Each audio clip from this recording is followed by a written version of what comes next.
কোষে দেখি 26.4 নিচে পরিসংখ্যা বিভাজন সংখ্যাগুলোর মান নির্ণয় করি।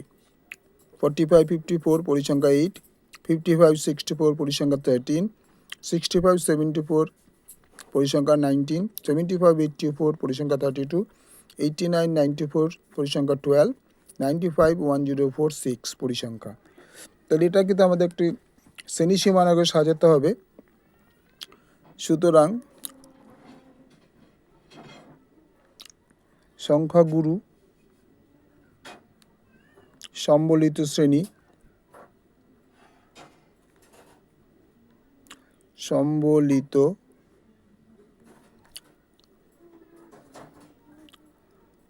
শ্রেণী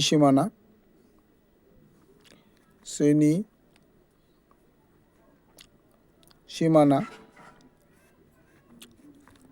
75 যেহেতু সবচেয়ে 75.5 84.5 এল ইকুয়াল টু আমরা পেলাম 75.5, F1 আমরা পেলাম 32 যেহেতু সবচেয়ে বড় পরিসংখ্যা 32। F0 হচ্ছে ঠিক আগের পরিসংখ্যা, F0 ইকুয়াল টু 19, H হচ্ছে শ্রেণীদৈর্ঘ্য 9, F2 ইকুয়াল টু ঠিক পরবর্তী শ্রেণী সংখ্যা পরিসংখ্যা 12। সুতরাং মধ্যমা equal to L plus F1 minus F0 by 2F1 minus F0 minus F2 into H। তাহলে আমাদের এলটা হয়ে গেল, যেহেতু শ্রেণী সীমানা করেছি, 75.5 প্লাস F1 হচ্ছে 32 মাইনাস F0 হচ্ছে 19 বাই 2F1 হচ্ছে 2 ইন্টু 32 মাইনাস F0 হচ্ছে 19, F2 হচ্ছে minus 12 into H is equal to হয়ে গেল 9।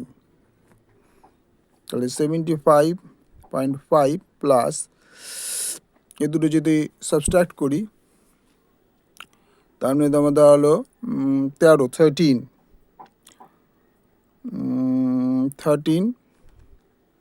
ইন্টু 9 বাই এটা 64 মাইনাস